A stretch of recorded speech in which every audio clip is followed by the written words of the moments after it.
Hi students, so when it comes to the rubric, make sure that you have followed MLA style of formatting, which is, your works cited page, your header, the overall margins of the document, the page number, the in-text citation, all of this should be in MLA style.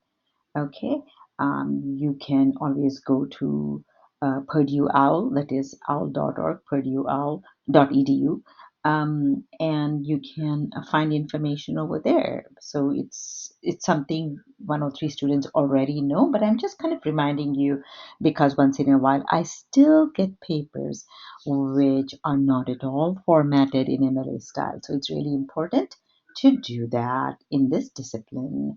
Make sure you follow all the things that the prompt has asked you to do, which means the number of words, which can be a little, this way, a little under 1,000, little over, a little bit under, over. It shouldn't really matter.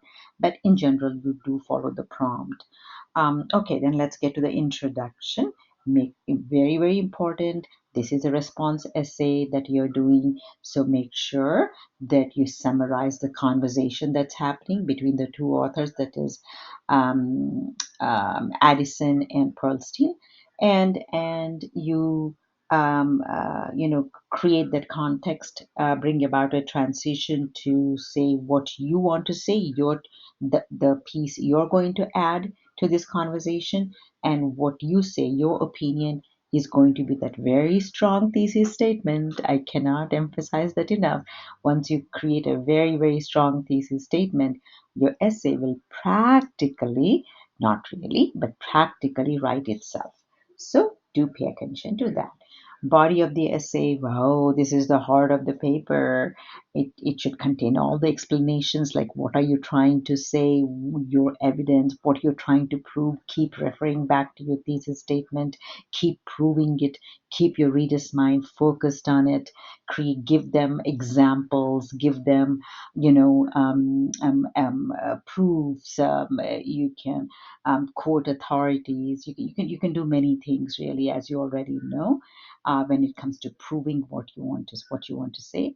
And don't have your paragraphs run on and on. Sometimes I see paragraphs go into 1.5, 2 pages. You don't want to do that. 7 to 8 sentences is good enough.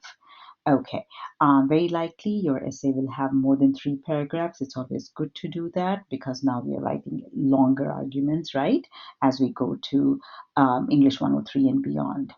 If you were writing a very short paper, then maybe just a 3 paragraph body would work. But in longer essays, we generally need more than 3 paragraphs.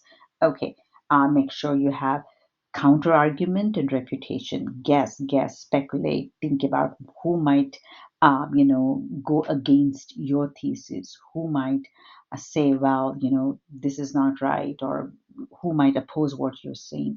Think about it, state what they might, speculate on what they might say, state it, and try and defeat it, refute it. Super important.